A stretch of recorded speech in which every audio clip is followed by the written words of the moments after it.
Xiyabanın giriş hissəsinə ağ-qırmızı rəngli güllər döşənib, ətraf bütünlüklə qərənfillərlə əhatələnib, ərazidə təmizlik və abadlıq işləri tamamilə yekunlaşıb. Xiyaban ziyarətçilərin rahat gedib gəlişləri üçün tam hazır vəziyyətə gətirilib. Düz 27 ildir ki, bütün Azərbaycanlıların ant yerinə, inam məkanına çevrilib Şəhidlər Xiyabanı. Baxmayaraq ki, bu faciədən 27 il ötüb, amma bura gələnlərin sayı ilbəil nəinki azalır. Əksinə, hər il demək olar ki, artmaqdadır. Yaşından, cinsindən asılı olmayaraq bütün Azərbaycanlılar Şəhidlər Xiyabanı ziyarət etməyi özləri üçün bir müqəddəs borc sayırlar. Bu 27 il çox çətin keçir bizim üçün. Ömür gedir, getdikcə bu yara dərinləşir, getdikcə itirdiyinin qədrini bilməyə başlayırsan daha dərindən. Yanına baxırsan, yoxdur. Bunlara rəğmən biraz qürur hissi duyursan ki, bu itirilən itki əbəs yerə getməyib. Ölkəmiz müstəqillik qazanır. Bu müstəqillikdə bizim ailənin də payı var. 2 şəhidimiz uyuyur orada. Onlar azadlığa nail oldular. İlk növbədə öz ruhlarını azadlığa çıxardılar və xalqa göstərdilər ki, azadlıq uğrunda canından qanına keçməyə dəyər. Azərbaycanın bugünkü müstəqilliyinin əsas səbəbkarı bu 20 yanvar şəhidlərinin olması idi.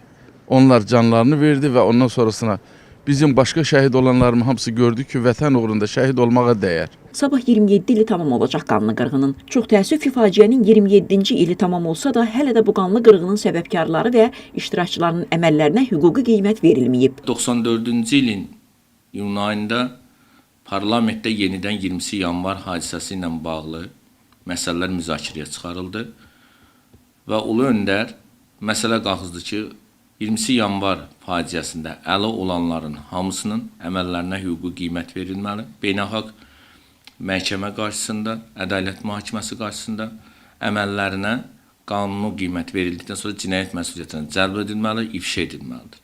Və Azərbaycan parlamenti o zaman bununla bağlı qərar da qəbul etdi və dünya ölkələrinin hamısına göndərdi. Bəli, illər keçib, zaman dəyişib, amma əliyalın xalqın üzərinə ən müasir silahlarla silahlanıb yeriyənlər, buna fərman verənlər hələ ki asüdəlikdədir və nə xoş ki, bu hələ ki belədir. Çox təəssüf ki, bugün Azərbaycan dövlətinə qarşı, Azərbaycan xalqına qarşı dünya dövlətləri arasında ikili standartlar mövcuddur və bugün də Azərbaycan xalqının başına gətirilən oyunlara beynəlxalq müstəvidə, beynəlxalq münasibətlərdə tam hüquqi qiymət verilməyib. Şəhidlər ölməz, vətən bölünməz. Milyonların dilinin əzbəri olan bu ifadələr müstəqilliyimiz uğrunda canını qurban verən igidlərin ölməzliyinə bir işarə, müasir gənclik üçünsə bir çağırışdır. Çağırışa səs vermək isə təkcə gəncliyin deyil, bütün Azərbaycanlıların boynunun borcudur. Bəturə Nəbiyeva, Səbuhi Zülfəliyev, Space.